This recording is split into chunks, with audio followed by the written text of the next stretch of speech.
Hello. In today's lesson, we will discuss the inverse of a function.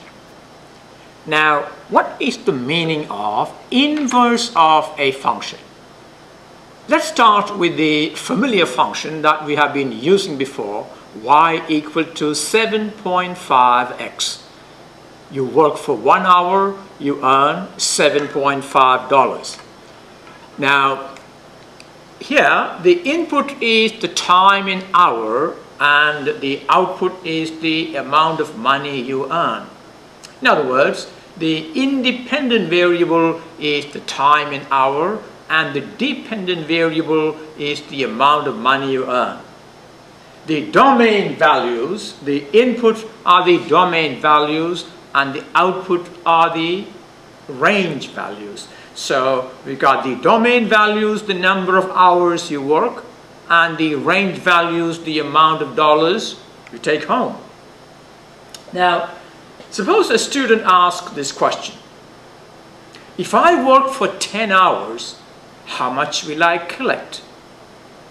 What are we looking for?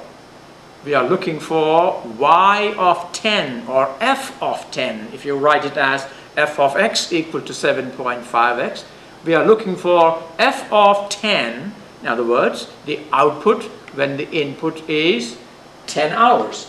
Y of 10 is 7.5 times 10, that is $75.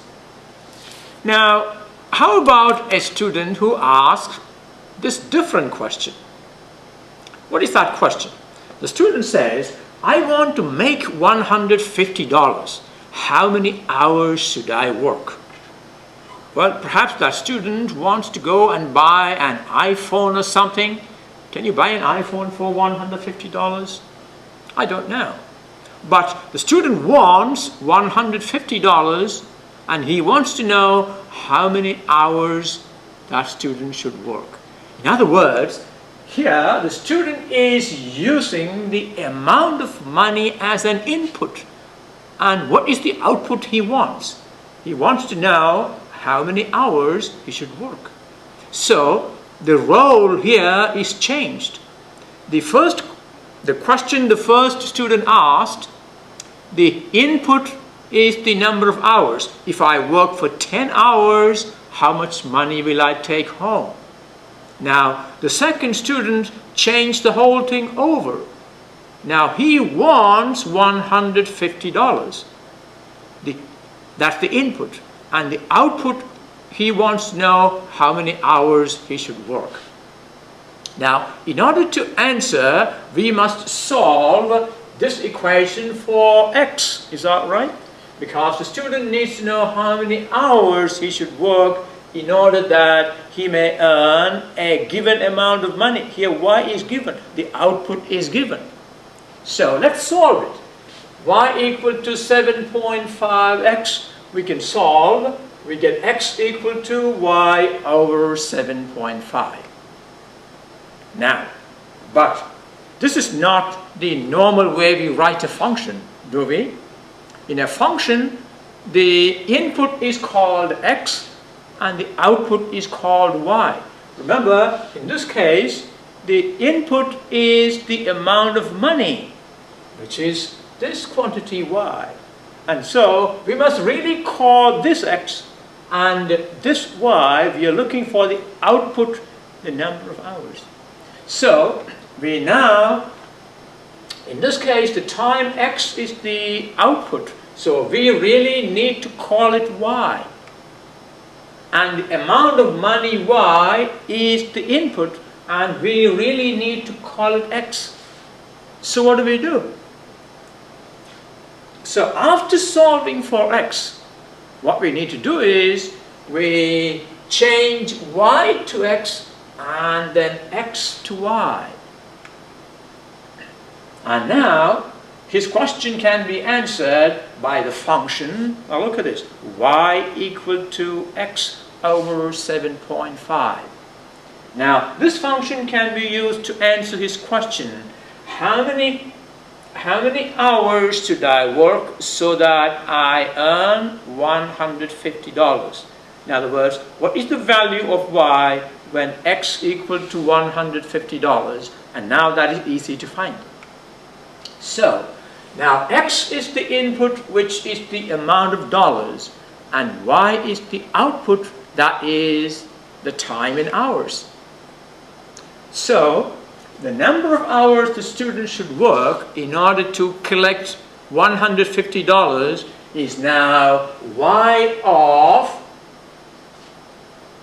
150, not 100. Y of 150.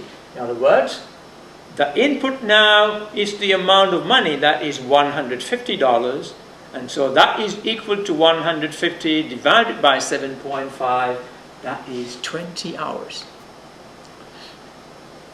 Now, let's look at these two functions once again.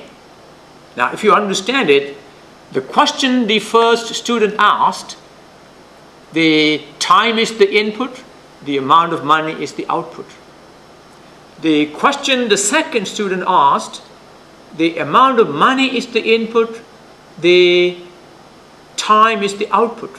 So what happens here is the input and the output are exchanged.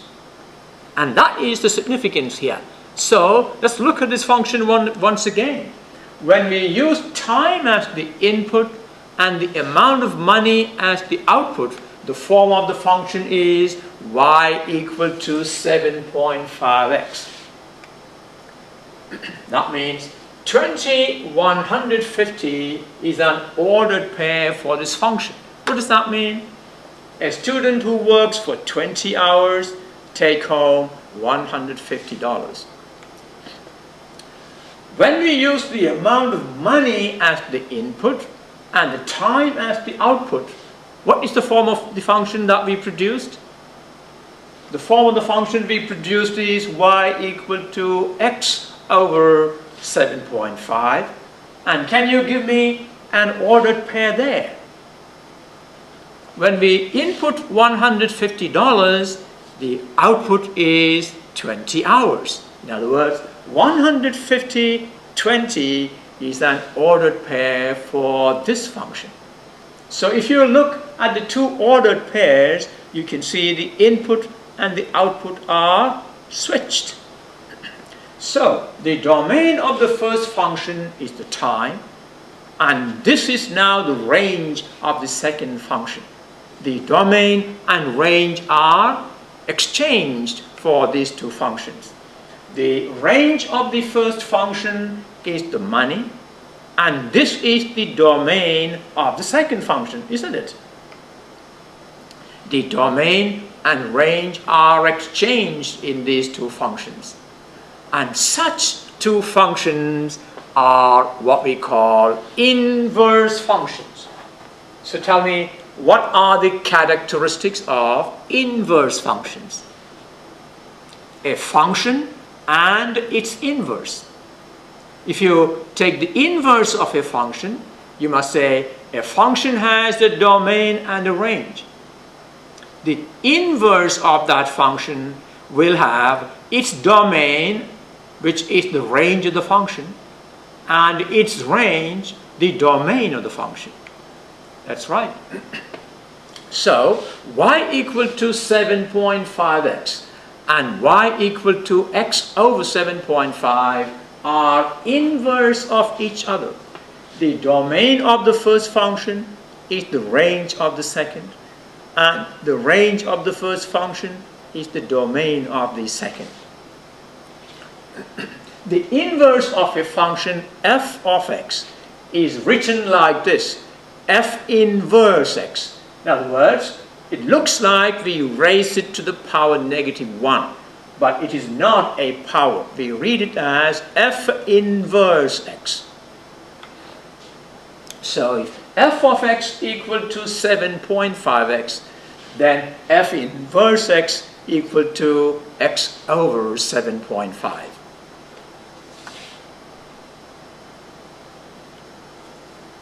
We will now look at the graphs of these two functions. How does the graph of f of x relate to the graph of its inverse, f of x and f inverse x?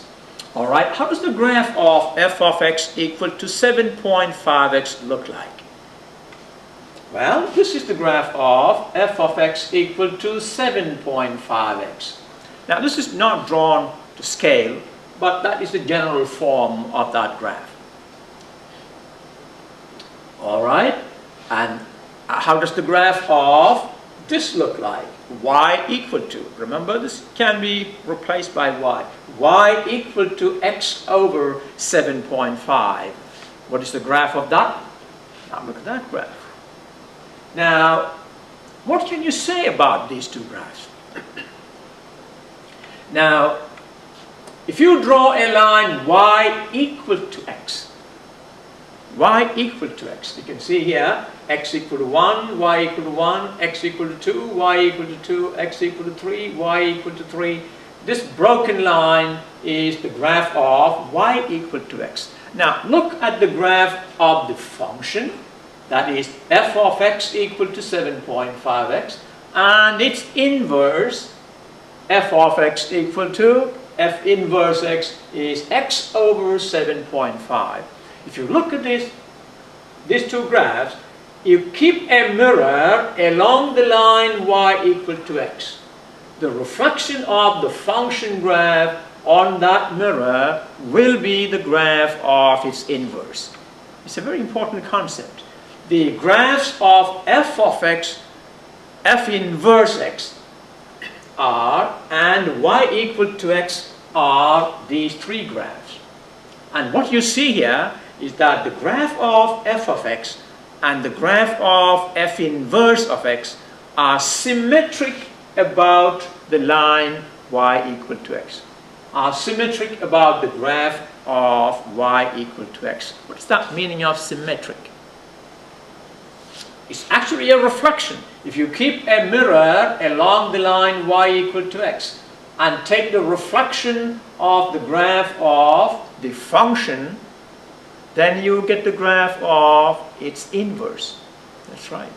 So the graph of f inverse x is the reflection of the graph of f of x on the line y equal to x. It's a very important characteristic of inverse functions.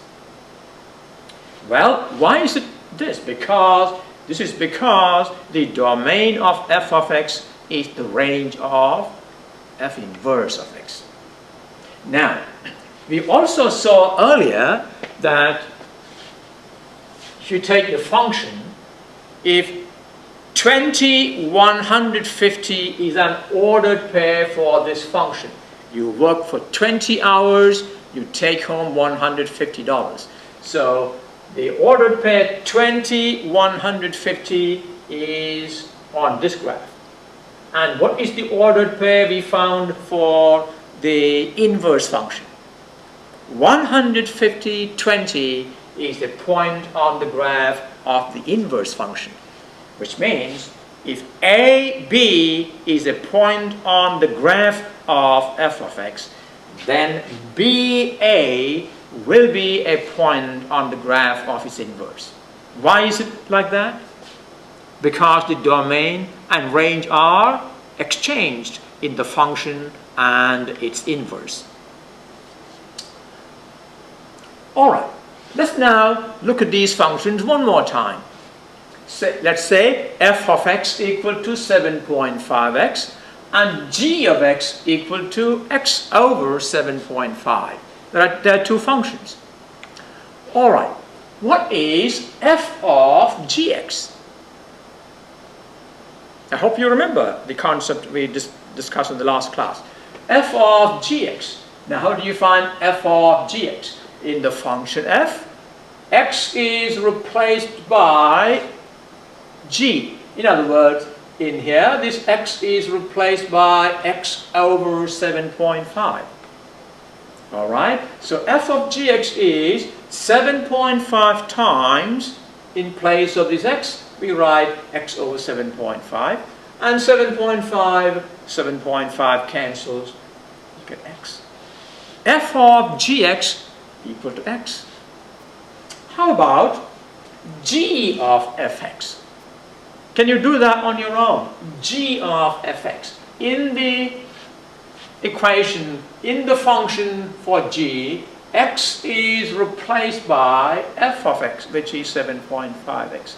So replace this x by 7.5x, we get g of fx is 7.5x divided by 7.5 equal to x. So f of gx equal to x and g of fx also equal to x. Well, you know that this f of x and g of x are inverse of each other. Is that right? F of x equal to 7.5x and x over 7.5 is its inverse. So one conclusion you can draw from there is if f and g are two functions and if one is the inverse of the other, then f of gx will be equal to x and g of fx will also be equal to x. So if f of x and g of x are inverse of each other, then f of gx equal to g of fx and both will be equal to x. That's right. And now we can summarize properties of inverse functions. What are the properties we discussed so far? We first said the domain of the function is the same as the range of its inverse, and the range of the function is the domain of the inverse. And then we found that if a, b is a point on the graph of the function, then b, a is a point on the graph of its inverse. And then we said the graph of the function and the graph of its inverse are symmetric about the graph of y equal to x. And the last property we said, if f of x and g of x are inverse of each other, then f of gx will be equal to g of fx and both will be equal to x. Alright, let's put them down. The domain of f of x is the same, is the range of f inverse x, and the domain of f inverse x is the range of f of x. If AB is a point on the graph of fx, then BA is a point on the graph of f inverse x. In fact, these two are the same statement. This happens because of this. The graph of f inverse x is the reflection of the graph of f of x on the line y equal to x. And finally, f of f inverse x equal to f inverse of fx, and both should be equal to x. Now, these are the four major properties of inverse functions. Alright, let's do a problem. Determine whether f of x and g of x are inverse of each other. And f of x here is 3x plus 5, and g of x is x minus 5 over 3. What is the best way to check if the two given functions are inverse of each other? The best way to check is to use the last property, that is, f of gx must be equal to g of fx, and both must be equal to x. Let's do that. Alright, what is f of gx?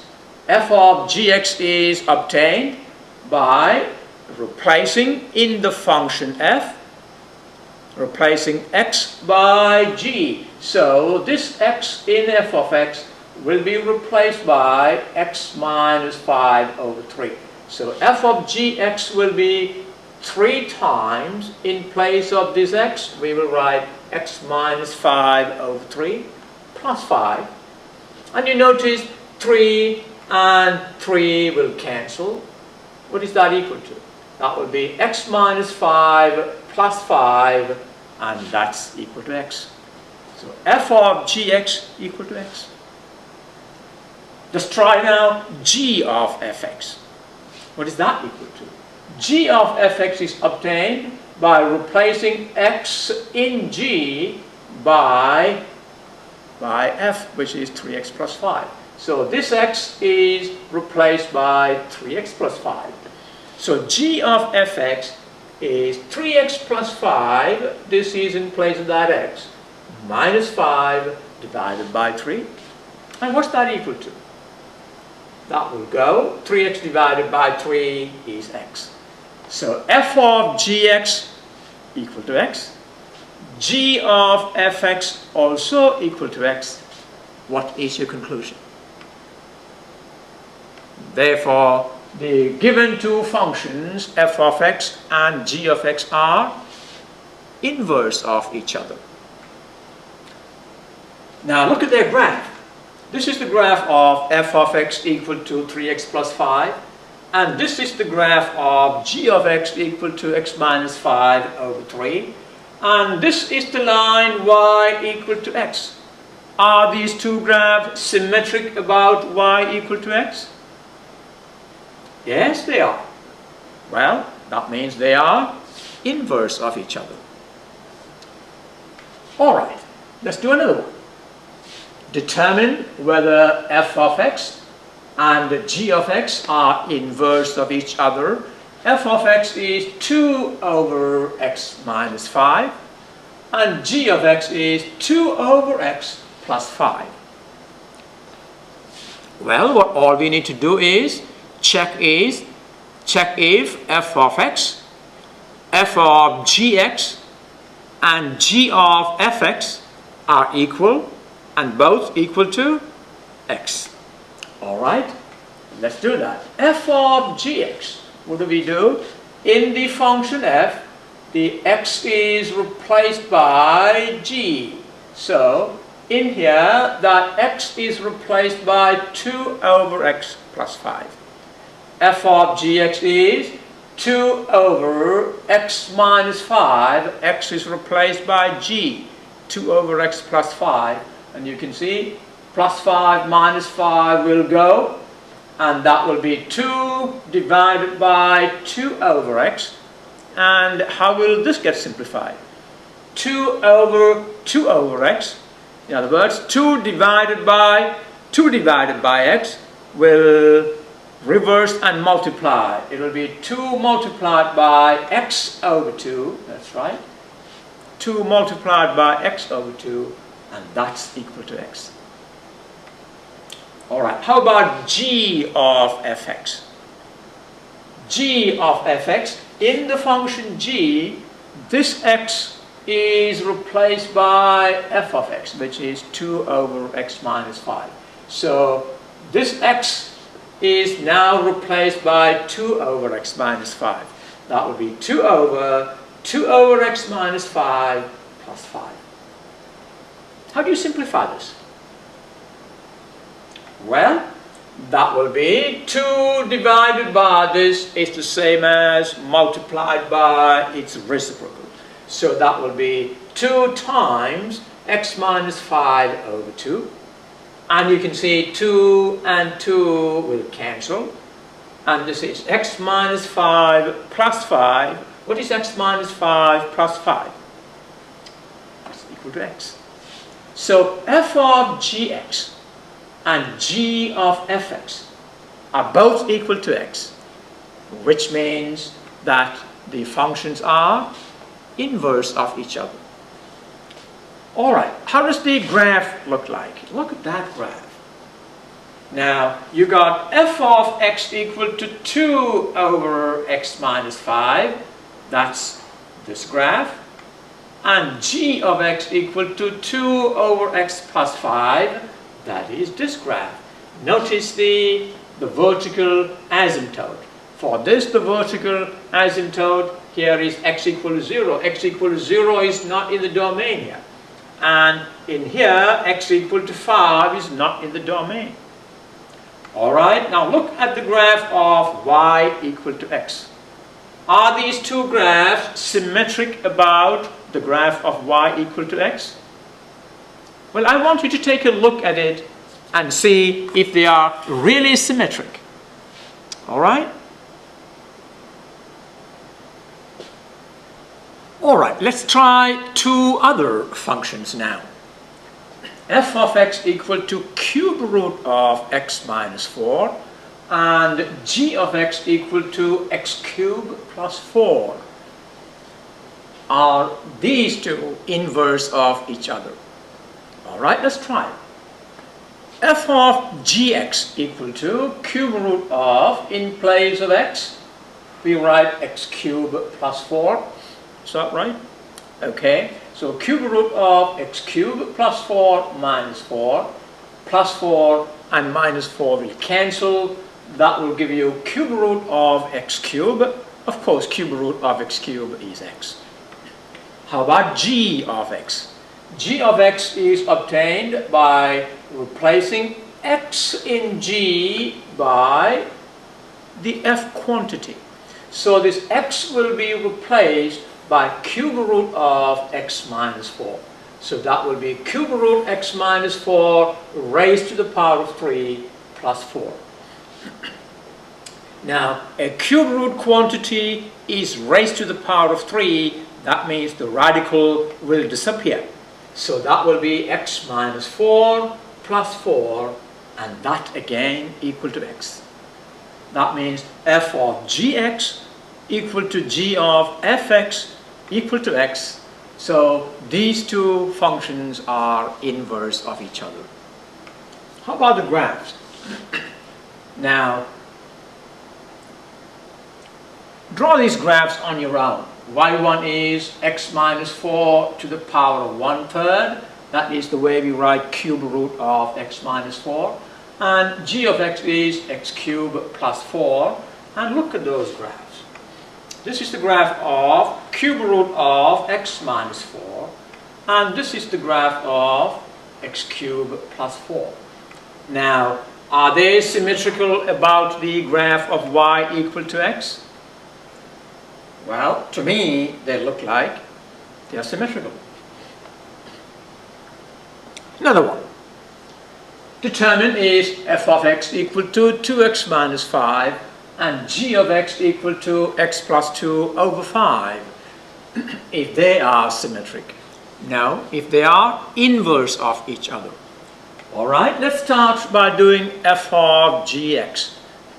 Again, I think we have been doing it so many times, you are now familiar with it. F of gx is obtained by replacing x in the function f by g. So this x will be replaced by x plus 2 over 5. So that will be 2 times x plus 2 over 5 minus 5. And does this simplify to give you x? No, try and simplify it and see if you can get x. No, it doesn't. And therefore, it is not equal to x. We don't need to simplify this, as long as you know it does not simplify to give you x. Similarly, g of fx is in the function g, replace x by 2x minus 5. That will be 2x minus 5 plus 2 divided by 5, and that is 2x minus 3 divided by 5, and that is not equal to x. So f of gx is not equal to x, g of fx is not equal to x. So what's the conclusion? These two functions are not inverse of each other. All right. In that case, if I give you a function, how will you find the inverse of that function? Can you give me a method to find the inverse of a given function, knowing that the domain of the function is going to be the inverse of the domain of the function is going to be the range of the inverse, and the range of the function will be the domain of the inverse. Can we use that to find the inverse of a given function? Now, consider the function y equal to 2x plus 3. Now, as the domain of the inverse is the range of the function, what we need to do first, we need to solve for x from the given function. Solve for x from the given function. So we get 2x equal to y minus 3. Is that all right? 2x equal to y minus 3. Subtract 3 from both sides. All right? And now to solve for x, divide both sides by 2. We get x equal to y minus 3 over 2. So the first step is, if y equal to 2x plus 3, solve that equation for x. That's what we did in the first case. Y equal to 7.5x. When we wanted to know, when we wanted to answer the question of the second student, how many hours should I work to earn $150? We solved for x in the equation y equal to 7.5x. That's the first step. Now, since the output of a function needs to be called y, we will replace this x then by y. And the input should be called x, we will replace the y by x. So again, solve for x from the given function. And once you have solved for x, then you get the output equal to whatever you get.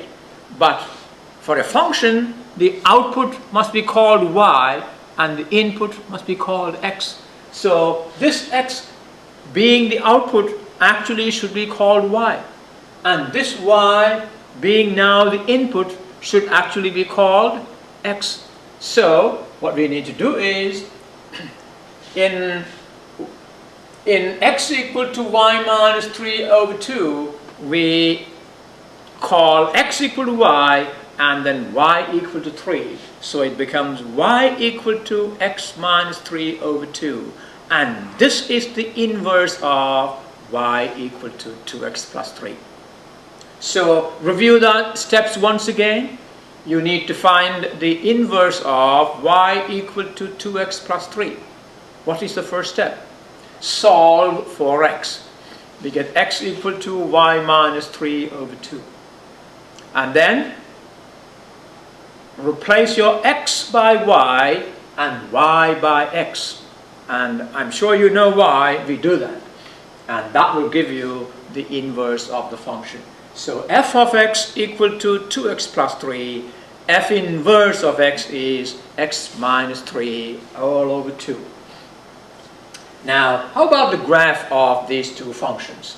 Now look at the graph of, how does the graph of 2x plus 3 look like? Well, there you go. That's the graph of y equal to 2x plus 3. How about the graph of x minus 3 over 2? That's the graph of x minus 3 over 2. And look at the line y equal to x. The graph of the function and the graph of the inverse are symmetric about the graph of y equal to x. In other words, reflecting the graph of the function about the line y equal to x will give you the graph of the inverse. All right? Okay. Now, let's now set up some steps so that we can use that in finding the inverse of a function. What is the first step? If the function is given in the form f of x, replace f of x with y. You see, remember, f of x is the output. And we are used to calling the output as y, isn't it? So, if you are given, say, f of x equal to 3x plus 2, replace that f of x by y. That is the first step. What's the second step? In the second step, we solve that equation for x. And then interchange x and y. After solving for x, call x equal to y and y equal to x.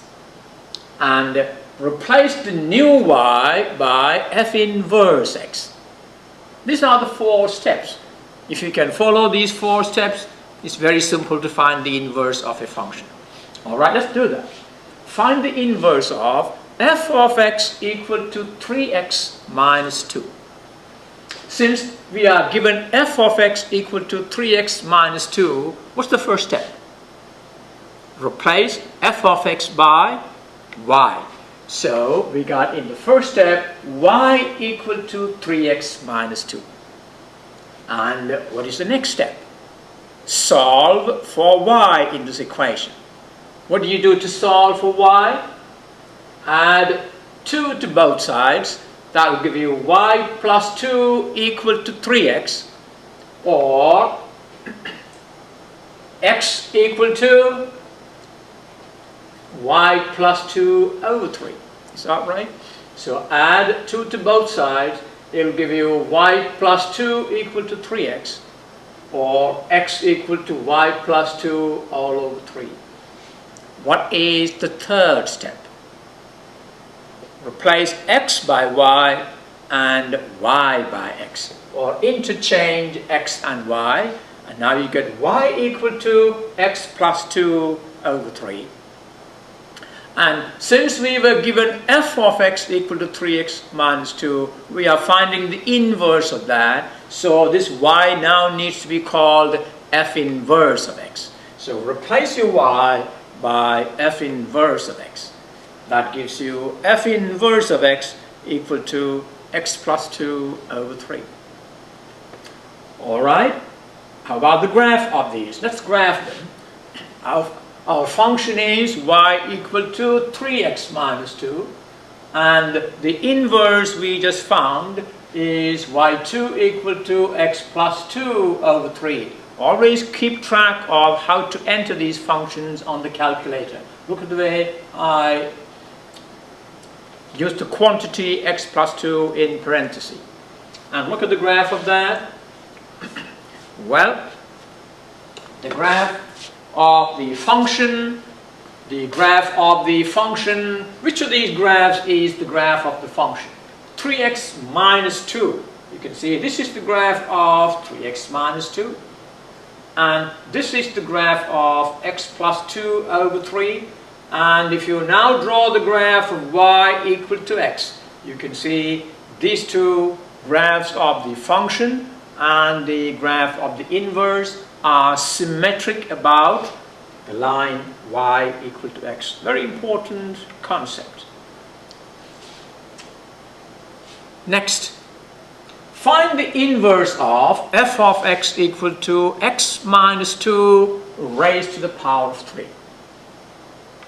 Alright, what is the first step? First step, replace f of x by y. We get y equal to x minus 2 to the power of 3. How do we solve? Our next step is to solve for x. If I leave it to you, can you solve this equation for x? What is your first step? Solve for x. Well, the first thing to do is, because there is a power 3 there, take cube root of both sides. So cube root of y equal to cube root of x minus 2 to the power of 3.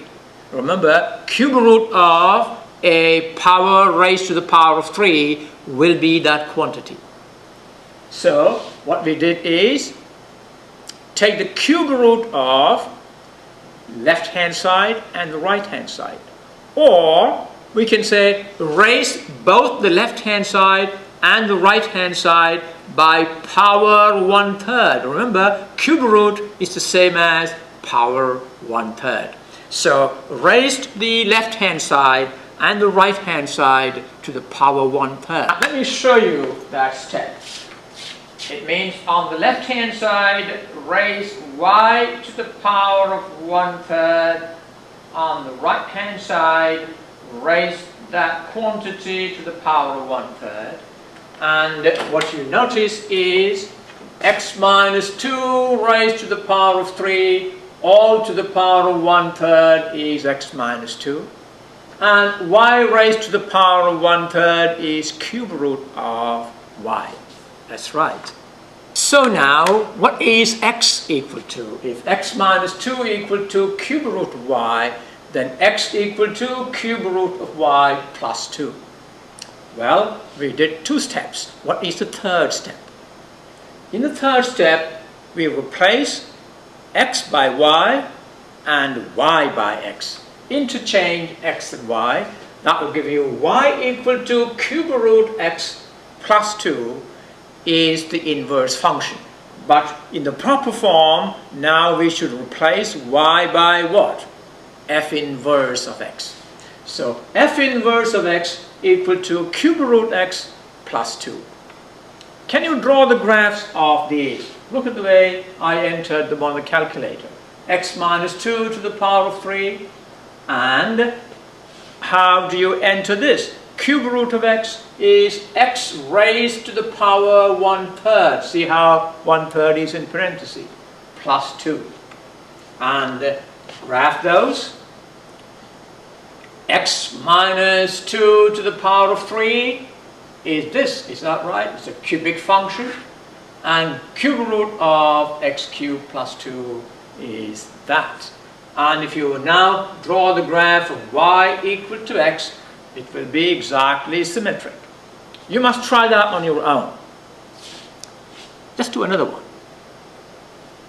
Find the inverse of f of x equal to cube root of x. Alright, I'm sure if I leave it, you will be able to do that on your own. In the first step, replace f of x by y, and that gives you y equal to cube root of x. What is the next step? Solve for x. Tell me, how will you solve for x from here? Well, if you understood the method I used for the previous one, you should be able to tell me this. If y equal to cube root of x, in order to solve for x, raise both sides to the power of 3. You see, that's very important. So, solve for x. We have raised the left-hand side to the power of 3, the right-hand side to the power of 3, cube root of x raised to the power of 3 is x, and y raised to the power of 3 is y cubed. So solving for x gives you x equal to y cubed. Well, what's the next step? Interchange x and y, and that gives you y equal to x cubed, or f inverse x equal to x cubed. So if f of x equal to cube root of x, then the inverse of it is x cubed. Alright, let's graph these and see whether they really are. Look at this. X to the power of 1/3 is this. Is that right? Isn't that graph of x to the cube root of x? That's the graph of cube root of x. And this is the graph of, well, the graph of cube root of x is actually this. You see that? That one. And the graph of x cubed is this. And if you now draw the graph of y equal to x, these two graphs are symmetric about the graph of y equal to x. Another one. Find the inverse of f of x equal to x cubed minus 2. Well, as usual, we replace our f of x by y, and that gives you y equal to x cubed minus 2. Alright, now, talk to yourself. How will you solve this equation for x? You need to solve for x. What are the steps that you've got to take? If I give you a minute, can you do that? Well, the first thing to do is add 2 to both sides, or what I normally do is I would say remove this negative 2 from the right and take it to the left. It will change its sign. It will become y plus 2 equal to x cubed. So we would say add plus 2 there and plus 2 there. We get y plus 2 equal to x cubed. And since we are looking for x alone on the right, we will raise it to the power 1/3. Is that right? X cubed to the power of 1/3 is x, and we are looking for x. And when we raise the right hand side to the power 1/3, you need to do the same on the left hand side. Raise the left hand side to the power 1/3. But remember, a quantity raised to the power of 1/3 is the same as cube root. So once again, after adding 2 to both sides, we get y plus 2 equal to x cubed. And since we are solving for x, raise x cubed to the power of 1/3, that will give you x. And so raise the left hand side also to the power of 1/3. But what is y plus 2 to the power of 1/3? It is cube root of y plus 2. Is that right? So y plus 2 to the power of 1/3 is y plus 2, and x cubed to the power of 1/3 is x cubed. We now need to get x alone. We say x equal to cube root of y plus 2.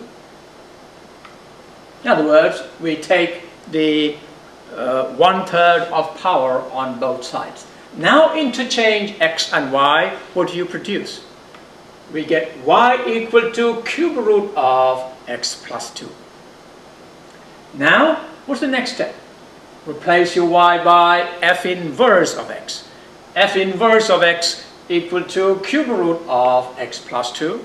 And that is the inverse of f of x equal to x cubed minus 2. Alright, graph it. Look at the way the functions are entered. y1 is x cubed minus 2. y2 is x plus 2 to the power, the quantity x plus 2 to the power of 1/3. And see how 1/3 is in parentheses. And that's the graph of x cubed minus 2. That's the graph of x cubed minus 2. And this is cube root of x plus 2. If you draw the graph of y equal to x, it will be that line, and the two graphs are very symmetric to that line. Okay, another one, a very interesting one, and not as simple as the ones that we were doing before. Find the inverse of f of x equal to x minus 2 over x plus 1. Well, the first step is replace f of x by y.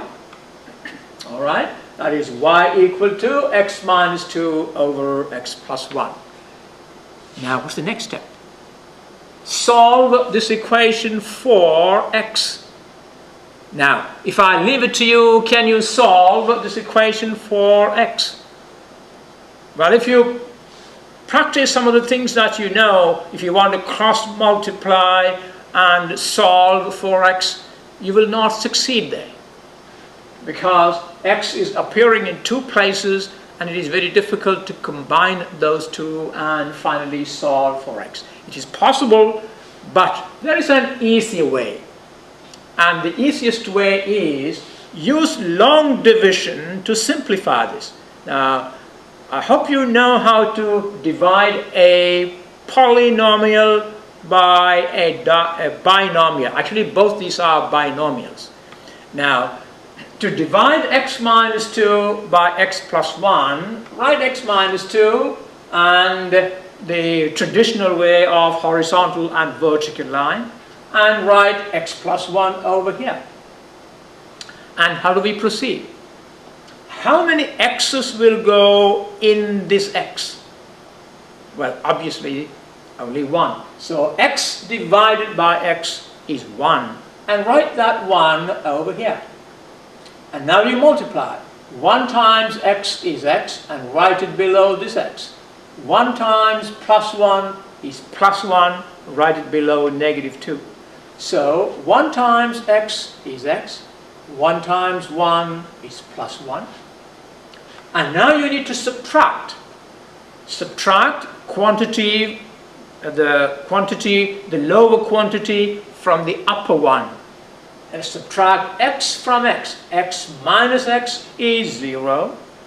Negative 2 subtract 1. Negative 2 minus 1 is negative 3. And so this can now be written as x minus 2 over x plus 1 is 1 minus 3 over x plus 1. Remember, this is the remainder. So x minus 2 over x plus 1 is 1 minus 3 over x plus 1. Now once you write it like this, it is easy to solve for x. That is y equal to 1 minus 3 over x plus 1. Now how do you solve it? First of all, you need to get the term that contains x on the left hand side. Now I suppose you know these skills. In an equation, you can move terms from one side of the equal sign to the other by changing the sign. So I can move this y from the left hand side to the right hand side. It will become negative y. And I can move this negative 3 over x plus 1 from the right to the left. It will become 3 over x plus 1. Now that's what I have done. I moved negative 3 over x plus 1 from the right to the left. It became positive 3 over x plus 1. And this 1 is already on the right. And the y from the left is brought to the right. So that becomes 1 minus y. And now, there is one important skill. A lot of these algebra skills are important, and I want you to learn these at the pre-calculus level. The skill I want you to learn is this. If A over B equal to C over D, if you have a ratio like this, then you can actually invert them. That is, B over A is the same as D over C. So I can write, this is the same as B over A equal to D over C. Now, if you come and look here, you got 3 over x plus 1 is 1 minus y over 1. And when you write it in this form, you can say x plus 1 over 3 equal to 1 over 1 minus y. You see, that's a very convenient way of manipulating terms like this. Alright? So what we're going to do is, we're going to write this like that. That is, x plus 1 over 3 equal to 1 over 1 minus y. And our aim is to solve for x plus 1. What do you do now? Multiply both sides by 3. Multiply the left hand side by 3, you get x plus 1. Multiply the right hand side by 3, we get 3 over 1 minus y. So x plus 1 equal to 3 over 1 minus y. Or move the plus 1 from the left to the right. You get x equal to 3 over 1 minus y minus 1. Now interchange your x and y. You will get y equal to 3 over 1 minus x minus 1. And now replace your y by f inverse x. F inverse x is 3 over 1 minus x minus 1. And that is a rather important one. Alright, look at the way I entered these on the calculator. F of x equal to x minus 2, quantity x minus 2 divided by quantity x plus 1. And f inverse x is 3 over quantity 1 minus x minus 1. And look at the graphs of these. And they are symmetric about the line y equal to x. Alright. Another concept in here, very important, a one-to-one function. What is the meaning of a one-to-one function? Now, let's look at the function f of x equal to x squared. We find f of 2 equal to 4. when you put x equal to 2, when the input is 2, the output is 4. F of negative 2 also equal to 4, which means 2 inputs gives you the same output. Is that right? So 2 different inputs give you the same output. Now look at the graph of y equal to x squared. 2 different input. Now an input of x equal to 2, an input of x equal to negative 2 gives you the same output. Now if you draw a horizontal line, you notice that the horizontal line cuts the graph at 2 different places.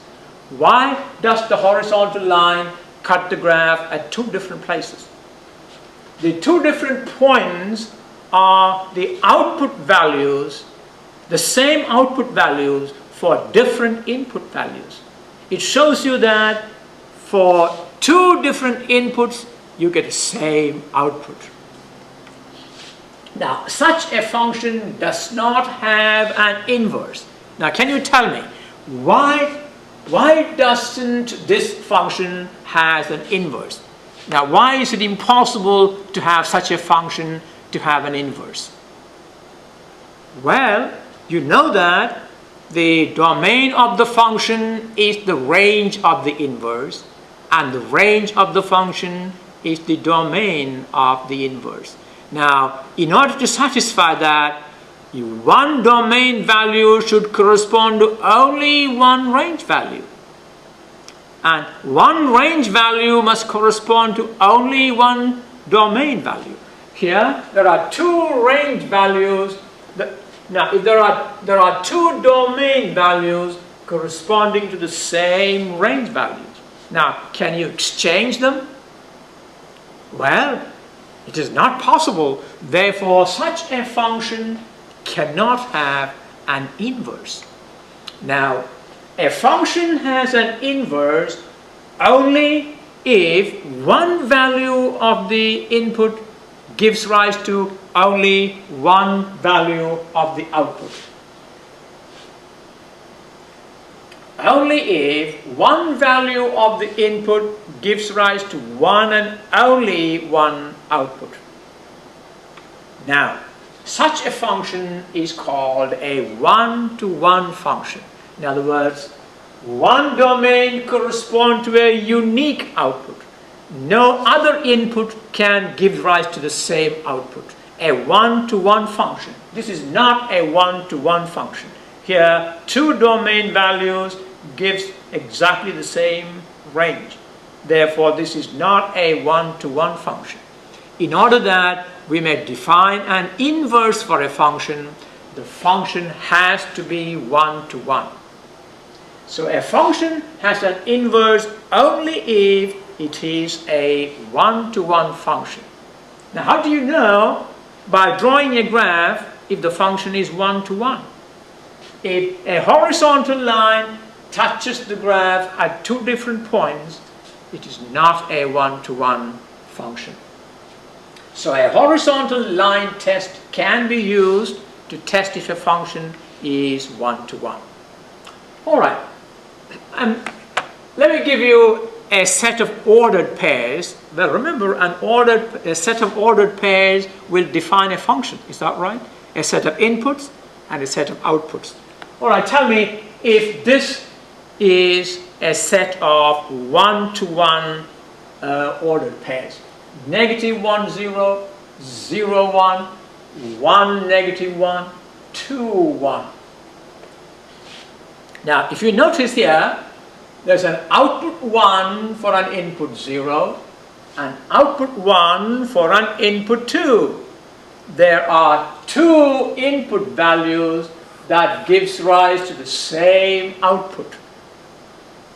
So, the ordered pairs 0, 1 and 2, 1 suggest that these 2 domain values, that is 0 and 2, give the same range value, namely 1. So 2 domain values gives rise to the same range value. Therefore, this set of ordered pairs does not describe a one-to-one function. How about this?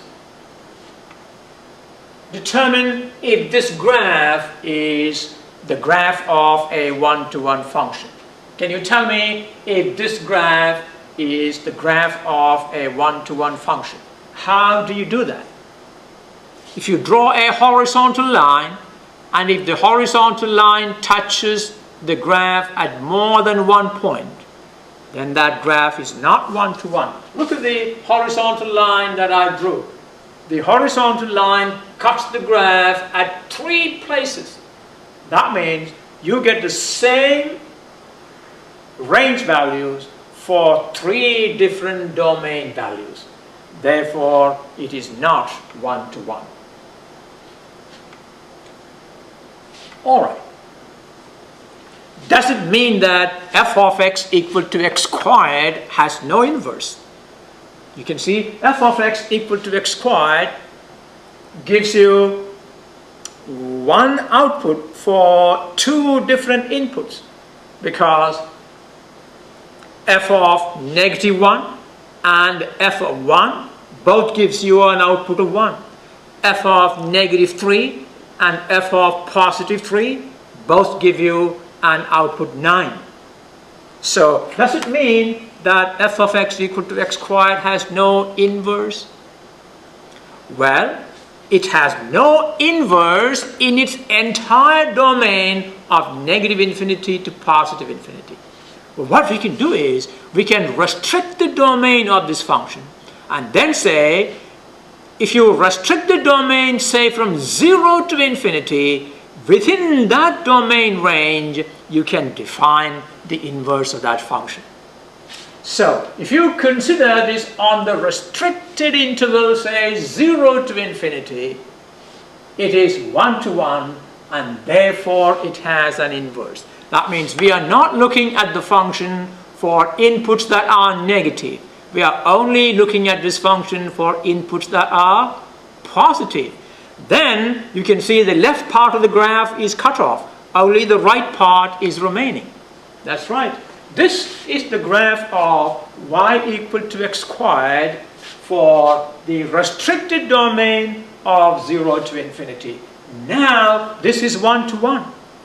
This is one-to-one in that restricted domain. And then it has an inverse.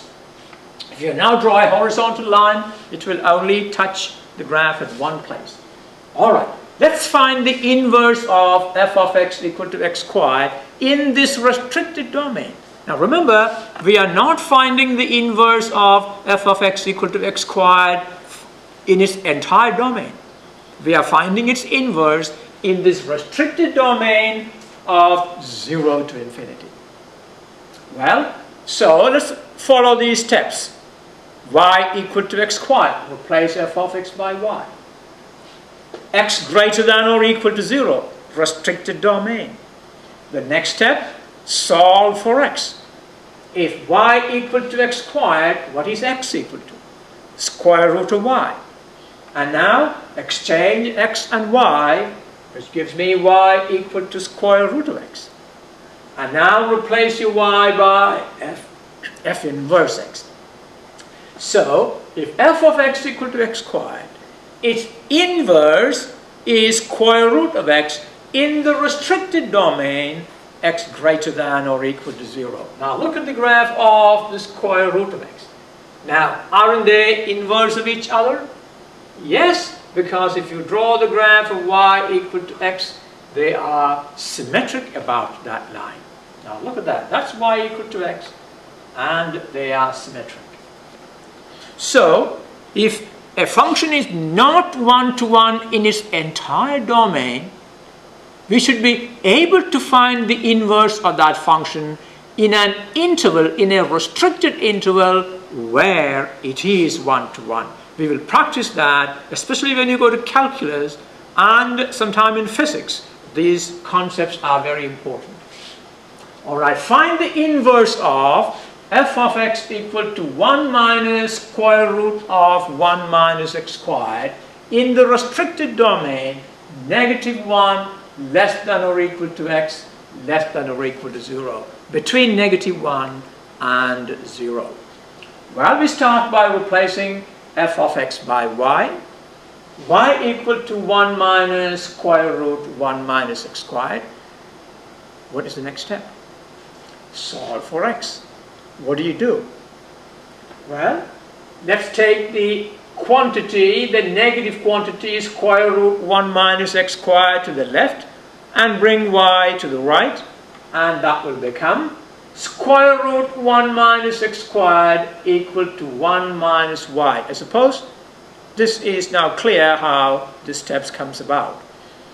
And now, because I want to solve for x squared, what do now? Raise both left-hand side and right-hand side to the power 2. That's right. Raise the left-hand side to the power 2, the right-hand side to the power 2. Now the left-hand side raised to the power 2 become 1 minus x squared. The right-hand side raised to the power become 1 minus y to the power of 2. And now we need to solve for x. So look at what I have done. I moved this negative x squared to the right and moved 1 minus y squared to the left. So it becomes 1 minus y all to the power of 2 equal to x squared. But I think I can leave it for you to solve this on your own. Or do you want me to show it to you?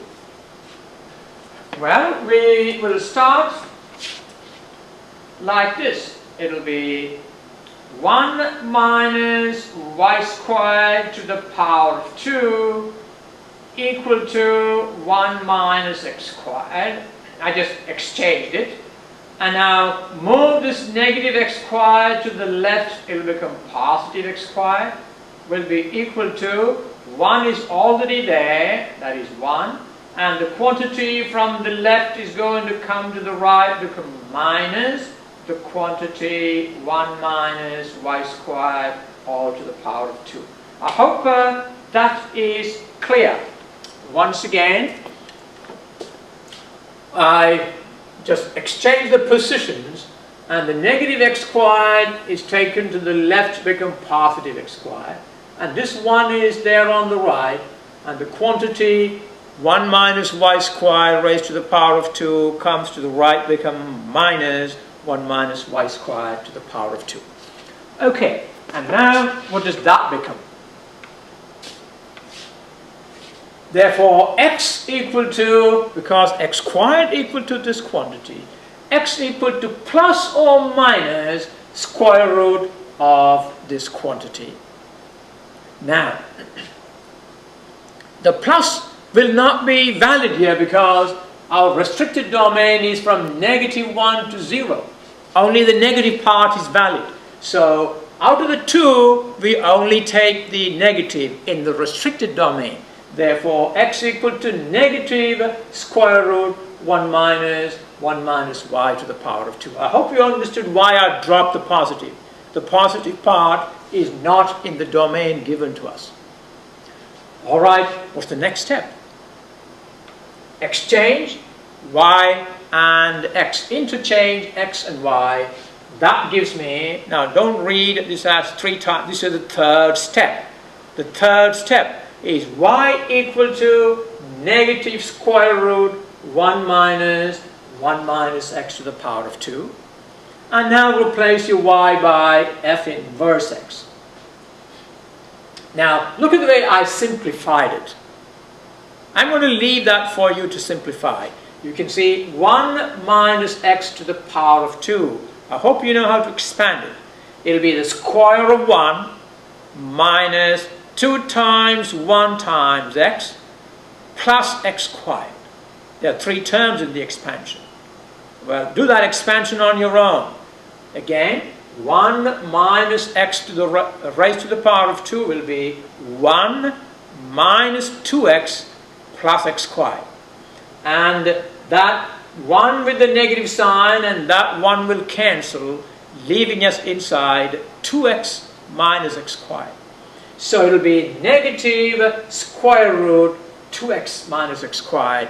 That is your y. And replace that y by f inverse of x.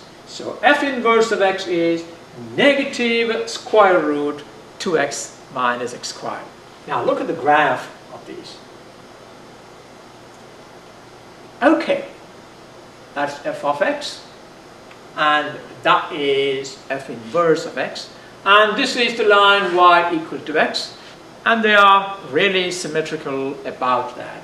Now look at the way I have actually entered them on the calculator. Okay. Now, finally, the graph of a function f of x is shown on the right. Now here is the graph of a function. Draw on the same axis the graph of f inverse of x. Well, if the graph of a function is given to you, how would you draw the graph of its inverse? Actually, it's very simple. What all we need to do is draw the line y equal to x and then reflect the graph about that line. So the graph of f inverse x can be obtained by reflecting the graph of f of x on the line y equal to x. Now, so draw the graph of y equal to x and reflect it. How will the reflection of it look in this mirror? Suppose this is a mirror, it will be something like this. Is that right? There you go. Like this. You must try drawing it on your own. There you are. So this is the reflection of this graph on a mirror kept along this line. So if this is the graph of the function, this is the graph of the inverse. All right. Now, this concept of inverse functions is an important concept, and I want you to spend some time and learn how to obtain the inverse of a function